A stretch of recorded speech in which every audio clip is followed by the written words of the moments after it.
Na pequena e charmosa cidade de Vila-Mar, onde as ruas pareciam saídas de um cartão postal e os sorrisos dos moradores escondiam mais do que revelavam, existia um museu tão perfeito que beirava o sobrenatural, o Museu de Cera de Lionel Dreyer, cujas esculturas eram tão assustadoramente realistas que pareciam respirar, sentir e observar, atraindo turistas encantados por sua beleza e precisão artística. Mas o que ninguém sabia é que aquelas esculturas não eram apenas representações da realidade, elas eram a própria realidade congelada em terror eterno, pois Lionel não era apenas um artista, era um assassino meticuloso, um escultor da morte que sequestrava pessoas e as transformava em bonecas de cera, usando um método sombrio e cruel de paralisia, embalsamamento e camadas de cera. Tudo isso mantendo suas vítimas conscientes durante o processo, mergulhadas em dor e desespero enquanto suas pálpebras eram costuradas, seus olhos trocados por vidro e seus corpos moldados à imagem da beleza que ele idealizava. Tudo começou com Helena Duarte, uma professora de artes que buscava paz em Vila-Mar e se tornou a primeira escultura viva do museu,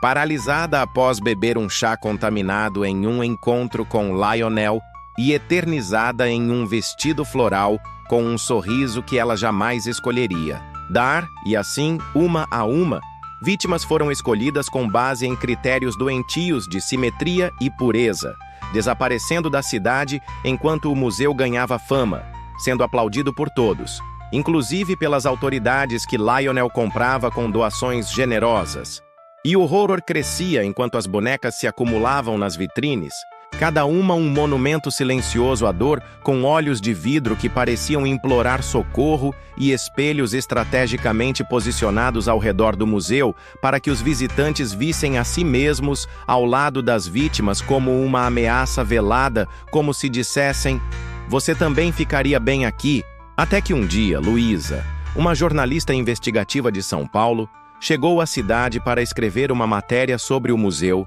e percebeu que havia algo errado com aquele lugar.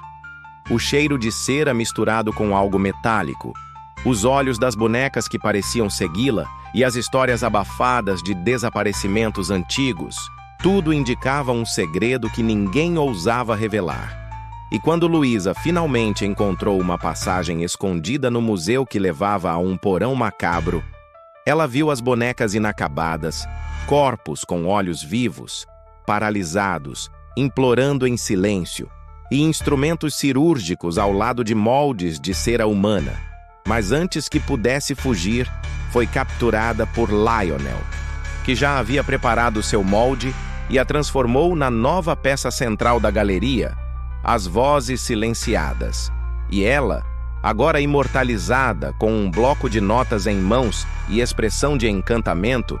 era observada por milhares de visitantes que não sabiam que por trás da beleza havia carne viva, olhos que viam tudo e uma mente presa em desespero até que Elias, um jovem artista de Curitiba, visitou o museu e reconheceu Luísa. Sentindo que algo não estava certo, e ao aceitar um convite de Lionel para conhecer o ateliê secreto, gravou imagens aterradoras das esculturas inacabadas, das vítimas suspensas como marionetes, dos olhos vivos sob a cera e dos sussurros abafados das almas presas ali, e fugiu da cidade para entregar as provas a um jornalista investigativo, desencadeando uma onda de choque que fechou o museu e revelou ao mundo os horrores de Vila-Mar.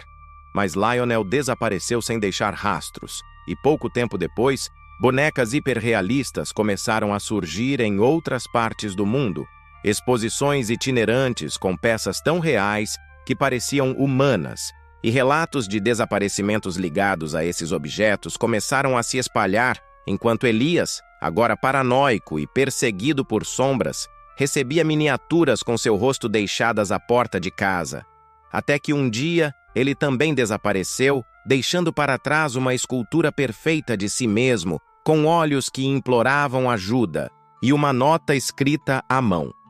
A perfeição exige sacrifício,